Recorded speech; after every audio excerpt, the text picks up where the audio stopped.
立法會議員謝偉俊Paul 早晨啊。早晨兩位，早晨。早晨。係嗱，尋日就死因庭終於都出咗結果啦。咁頭先又講過旅遊保險同埋追討呢個保險公司賠償嘅問題。咁但係對於除咗阿易小玲同埋陳國柱以外咧，其他嘅生還者同埋家屬咧，都覺得可能要推去下一步啦，就係真係要同菲律賓政府叫佢攞出個公道出嚟。咁但係告國家政府真係一個好大嘅挑戰嚟嘅，好大嘅困難嚟嘅。喂，我哋從一個認識嘅角度入手啊，即係譬如話真係要控告菲律賓政府嘅話，咁喺香港提起控訴啊，定係菲律賓提起控訴啊？應該當然咧，兩個地方都有可能性嘅。咁就喺香港告呢，亦都當然有一啲技術上嘅關卡要過啦。譬如話，我哋可能牽涉到有啲國家嘅主權嘅豁免權嘅問題啦，亦都喺香港法庭都可能要需要過一關，就話申請點樣將香港呢個告票呢係可以係喺外國送達啦。咁呢係技術上嘅問題，恐怕需要研究。咁呢係第一個可能性。第二個可能性當然就考慮翻喺菲律賓當地起訴。咁呢個就用翻當地嘅法律、當地嘅程序去做。咁但係不論從咩角度睇都好啦，就呢件案如果牽涉到要告一個國家，特別牽涉到係佢而家係作為個國家佢自己嘅制度上，佢嘅或者係公務員，或者佢哋係喺處理某啲事項上有冇員工嘅過失導致到國家要負責呢？咁呢啲冚唪唥都係比較上係好多問號嘅嘢。咁特別呢，以我經驗呢，就喺菲律賓作一啲嘅訴訟呢，咁的而且確係漫漫長路，同埋係我諗係困難重重。你尤其熟啲添啦，喺呢件事件上邊，你都飛過去菲律賓。係咯，我記得即係舊年事件發生嘅時候，你其實人在菲律賓嘅，就為另外一啲人好似做緊一啲事添噶嘛。係啦，在囚嘅港人嚟噶嘛，等緊法庭啫嘛，當時係都等咗10年啦，係咪啊？當時早喺89年、90年代嘅時候呢，已經有一單案件，大家都記得歐永祥黃志明事件啦，牽涉到差唔多4年嘅事件，係要幫佢哋討公道，就係佢哋被判終身監禁啦，因為試驗帶兵毒入境嗰樣嘢啦，亦都係香港嘅領隊嘅出事啦嚇。咁都領教過噶啦。咁謝偉俊啊，你呢方面嘅經驗呢，我哋想仔細啲去睇。咁我諗對於香港人嚟講都好關注嘅。我哋擺半新聞翻嚟就再同你傾啊。好啊。在晴朗的一天出發。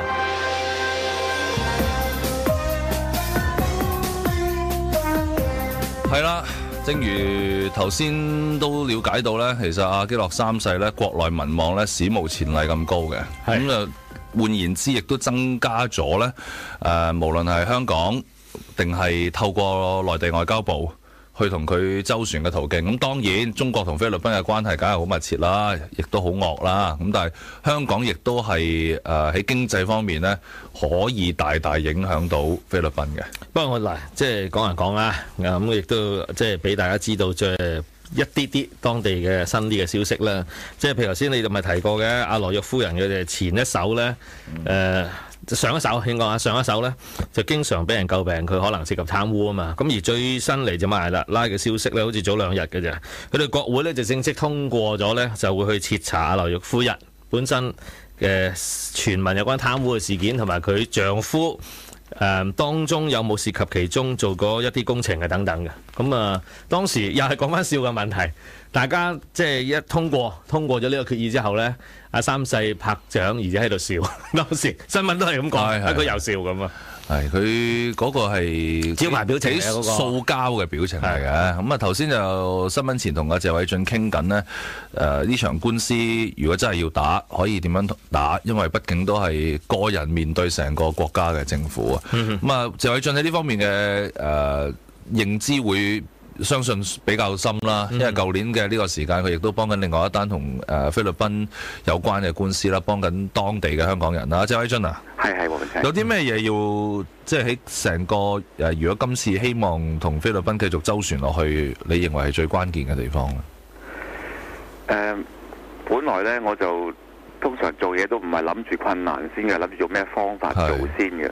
不過呢，喺菲律賓打官司呢，不論我諗刑事又好、民事又好咧，起碼有幾方面嘅困難咧，而且我哋唔可以忽視嘅。係首先呢，就係剛才你都提過下啦，貪污嘅問題啦咁啊跟住呢，就係當地非常之缺乏資源嘅，咁啊司法部門呢，就其實好多時呢，冇法庭、冇法官、冇任何人員，甚至嗰啲紙張啊、翻譯啊冚唪唥呢都冇嘅。咁好似今次我幫手嗰幾位仍然坐緊監超過10年都未有審訊結果嘅幾位香港人呢，其中一個最大原因就係話呢，根本當地係完全唔會提供翻譯服務嘅。你要有翻譯咩？你如果唔識德加奴呢，你揾中國人翻譯呢，你自己俾錢啦，唔該咁，冇錢就聽唔到翻譯就唔可以停住咁都得嘅。咁呢啲我哋即係香港人從來未聽過嘅見聞呢，都會喺度發生。咦，菲律賓係咪國際人權公約組織成員嚟㗎？應該就係，但係大家都明白到啦咁即係有啲嘢係應該同埋事實係兩回事嚟嘅。呢個好基本嘅啫喎，如果受審嘅時候有個翻譯嗬。冇錯啦。不過唔緊要，仲有啲咩困難佢要留意？跟住呢，就有一啲不專業嘅問題啦。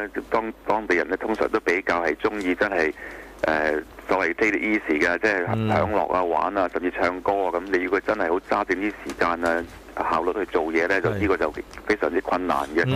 咁亦都大家見到鏡頭前呢，當地嘅官員點樣處理呢啲危機啦，咁嗰個都係完全不專業嘅程度啦。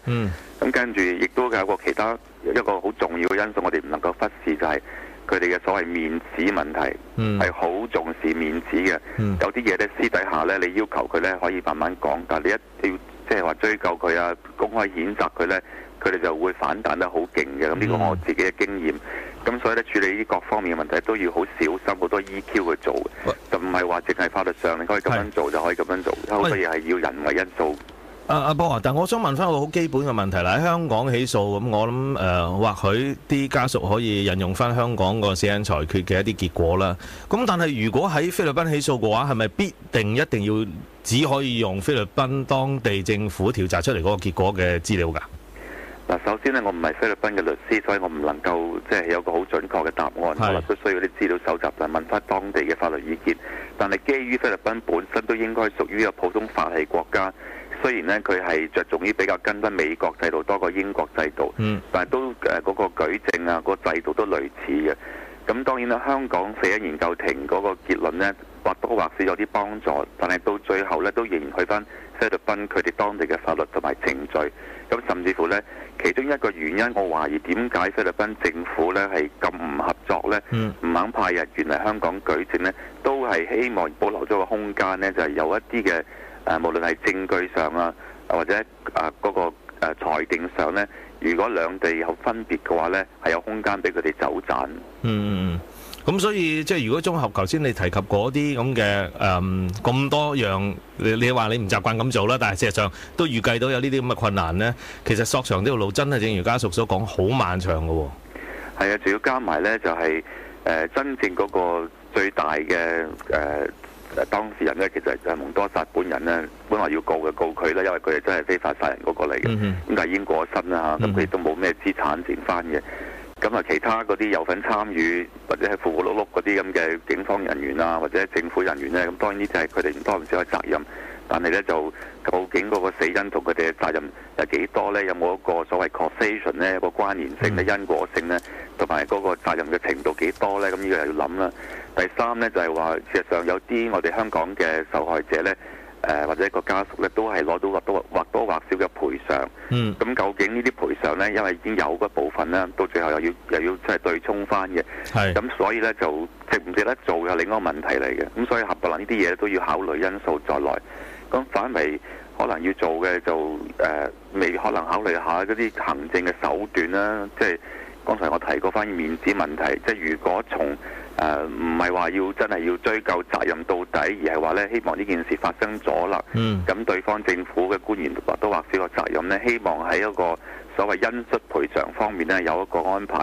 咁但係都唔好忘記菲律賓本身嘅財政都唔係一個好健全、好富裕嘅國家啦。咁呢一方面呢，亦都唔似得香港話有啲譬如話有啲罪案嘅傷亡者啲賠償基金之類嘅嘢。菲律賓嗰邊我理解就呢方面未必會咁齊全嘅。咁所以亦都係唔係容易嘅。阿 Paul 啊，咁但係嗱，你講咗法律嘅途徑啦，或者係策略上嘅部署啦。但係特區政府呢？特區政府喺政治上嘅途徑啊，或者透過我哋能力所及嘅外交平台去做，有啲咩可以做呢？我哋簡單想要求啲證人嚟香港舉證啊，甚至話或者喺視像舉證都唔使嚟添啦，都咁多障礙。係咯，跟住特區政府能夠做嘅就係發翻份聲明嘅啫，就話有好大嘅落差咁。似乎佢好似話俾大家聽，我能夠講嘅就係我講我好遺憾嘅啫。係啊，我哋可能用翻我哋嘅資源，我哋嘅關愛基金又好，或者其他善心人士幫忙，可能仲快捷啲。